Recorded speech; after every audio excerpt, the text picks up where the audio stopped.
مقتل کی طرف اب جاتے ہیں، اے موت تیرے لب چوم کے ہم لے جام شہادت پیتے ہیں، ساقی کی ادا پہ جھوم کے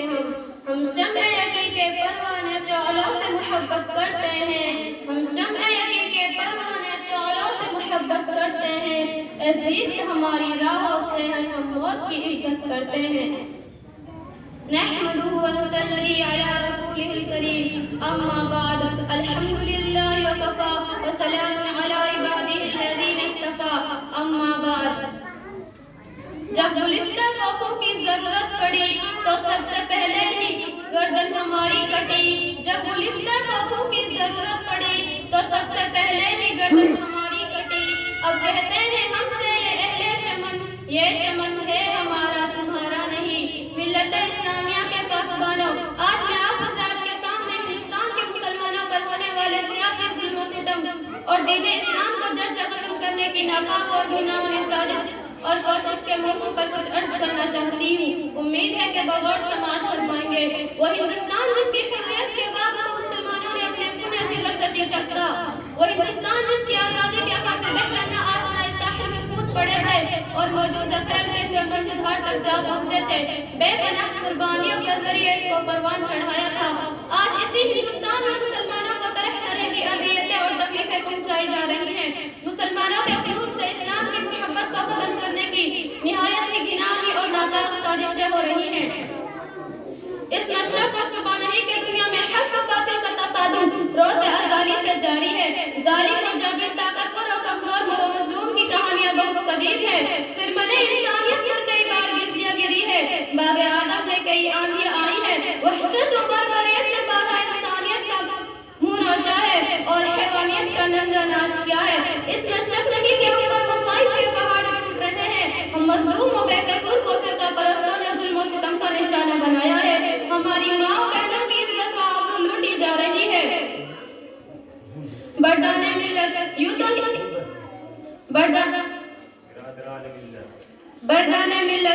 تو ہندوستان میں کسی بھی دور میں مسلمانوں کا حامی کوئی نہیں تھا، لیکن جب سے فرقہ پرستوں نے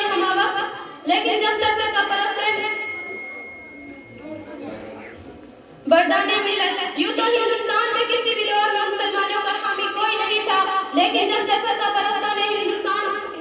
میں جنم لیا، اس وقت سے مسلمانوں کی رہی صحیح سکون و چین چھن گیا ہے، کیونکہ ان فرقہ پرستوں نے ہمیں وقت مذہب اسلام کو مٹانے کے لیے نہ جانے کیسی کیسی رسم رچی ہے، کبھی وندے ماترم جیسی غلطی میں ناپاک چیز کو نافذ کرنے کا حکم ہوتا ہے، جس کی وجہ سے نیند حرام ہو گئی تھی۔ آج بھی بہت سارے اسکولوں میں گیت گائے جاتے ہیں جس گیت میں سراسر کفر بھرا ہوا ہے، جس گیت کو ایک بار پڑھنے سے انسان خارج اسلام ہو جاتا ہے، جس گیت کو ایک بار پڑھنے سے مسلمان نہیں رہتا، آج وہی گیت ہندوستان کے مدارس و مکاتب میں پڑھنے کے لیے بچوں کو مجبور کیا جا رہا ہے۔ آج ہندوستان کے مدارس و مکاتب کو دہشت ختم کرنے کی کوششیں کی جا رہی ہے، ہندوستان کے مدارس کو دہشت گردی کا اڈہ قرار دیا جا رہا ہے اور یہ الزام لگایا جا رہا ہے کہ جتنے بھی فسادات ہو رہے ہیں ان کے پیسہ اور لیڈر یہ ملا ہے، اس لیے پہلے ان کو ختم کیا جائے، اور اس کی آسان صورت یہ نکالی گئی کہ اب مسلمان کسی بھی مدارس و مکاتب کو اور مساجد کو ختم کر دیا جائے۔ اسی وجہ سے ہماری عبادت گاہوں پر پابندی لگا دی گئی کہ اب مسلمان کسی بھی مدارس و مکاتب اور مساجد کو نہیں بنا سکتے، لیکن شاید ان کو معلوم نہیں کہ جب تک مسلمانوں کی سانس چلتی رہے گی اس وقت تک دین اسلام پر اور مکاتب و مساجد پر کسی طرح کی آنچ نہ آنے دیں گے۔ ہم تمہاری دھمکیوں سے خوف کھا سکتے نہیں، ہم تمہاری دھمکیوں سے خوف کھا سکتے نہیں، ظلم کے آگے ہم اپنا سر جھکا سکتے نہیں، ہے یہی تاریخ اپنی، ہے یہی اپنا فلسفہ، ہم زمانے میں دبانے سے ابھرتے ہیں صدا۔ ایسے سارے کرام، اگر وطن ہماری جان مانگے تو جان دیں گے، اگر وطن ہمارا مال مانگے تو مال دیں گے، اگر وطن ہماری اولاد مانگے تو اولاد دیں گے، اگر وطن ہمارا تن منظر مانگے تو سب کچھ دیں گے، لیکن یہ نہیں ہو سکتا کہ مسلمان نبی علیہ السلام کی جاہ و جلال دے، یہ نہیں ہو سکتا کہ مسلمان آخرت کو چھوڑ کے دنیا کو ترجیح دے۔ آپ حضرات کو تاریخ یاد ہوگی کہ انگریزوں کی ظلم زیادتی جب حد سے آگے بڑھی اور انہوں نے اسلام کے خلاف کو مسمار کر اس پر تسلیحی عقیدے کے بنیاد میدان جہاد میں بے جھجک کود پڑے اور افضل الجہاد کلمۃ الحق ان کا سلطان جائے کا جذبہ اعتراض سے سرشار ہو کر ہندوستان کے دارالحکومت ہونے کا فتویٰ دیا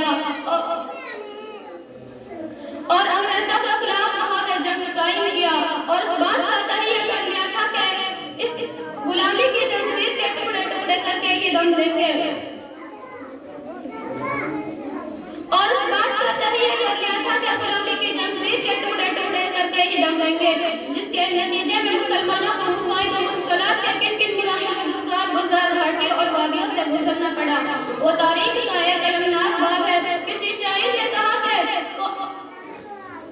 ٹل نہ سکتے تھے اگر جنگ میں اڑ جاتے تھے ٹل نہ سکتے تھے اگر جنگ میں اڑ جاتے تھے پاؤں شیروں کے بھی میدان سے اپٹ جاتے تھے مجھ سے سرکش ہو کوئی تو بگڑ جاتے تھے تیری کیا چیز ہے ہم توپ سے لڑ جاتے تھے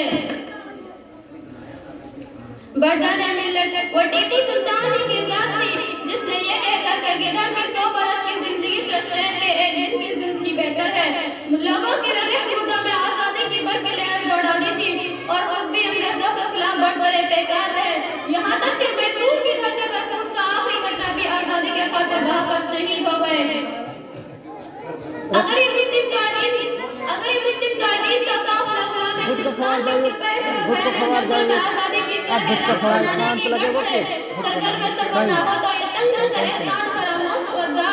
وفاداری کی سند مانگتے ہیں ان غداروں سے میں کہتی ہوں اگر ہم ہیں غدار تو پابند وفا تم بھی نہیں اگر ہم ہیں غدار تو پابند وفا تم بھی نہیں اپنی کثرت پہ نہ اتراؤ خدا تم بھی نہیں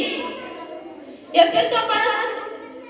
پرست ملک کو بھی آزاد نہیں کرا سکتے تھے آپ حضرات مجھے بتائیے کیا مسلمانوں نے جنگ آزادی اس لیے لڑی تھی کہ وہ صاحب اقتدار ہو جائے کیا مسلمانوں نے اپنا خون اس لیے بہایا تھا کہ وہ حکومت کرے کیا مسلمانوں نے اپنے جسم پر زخم اس لیے کھائے تھے کہ وہ حاکم بنے نہیں ہرگز نہیں بلکہ اسلام کو برقرار رکھنے کے لیے دین کو برقرار رکھنے کے لیے ایمان کو برقرار رکھنے کے لیے توحید و انسانیت کو برقرار رکھنے کے لیے ہندوستانیوں کو غلامی کی زنجیروں سے آزاد کرانے کے لیے ہندوستان میں امن و صلح کو باقی رکھنے کے لیے لیکن آج حکومت فرقہ پرست انگریزوں کی طرح ہمارے دین پر حملہ کرنا چاہتی ہے یاد رکھیں اگر یہی حال ہوا تو فرقہ پرستوں کو بھی انگریزوں کی طرح منہ کی کھانی پڑے گی اور اپنے عہدہ سے سبکدوش ہونا پڑے گا کسی شاعر نے کہا کوئی گھر سلح کے پھولوں کو پیروں سے کچل ڈالے کوئی گھر سلح کے پھولوں کو پیروں سے کچل ڈالے تو شاخ گل کی ہر پتی پر قتل عام لکھ دینا ملت اسلامیہ کے غیور نوجوانوں اپنی غفلت کی چادر تلاش کر کے عقل و ہوش کی زرہ پہن لو اپنے اندر انقلاب پیدا کرو اپنی تقدیر کو سنوار لو قوموں کی تقدیر خود بنائی جاتی ہے ان اللہ لا یغیر ما بقوم حتی یغیروا ما بانفسہم یہ ایک بہت حقیقت ہے شاعر کہتا ہے خدا نے آج تک اس قوم کی حالت نہیں بدلی نہ ہو جس کو خیال خود اپنی حالت بدلنے کا ہم بہت کچھ ہو چکے ہیں لیکن ہماری سب سے بڑی متاع اسلام ہمارے پاس موجود ہے ابھی ہمارے سینوں میں ایمان و یقین کی مشعل روشن ہے جو لوگ اسلام پر مرنا اور جینا چاہتا ہے کفر کا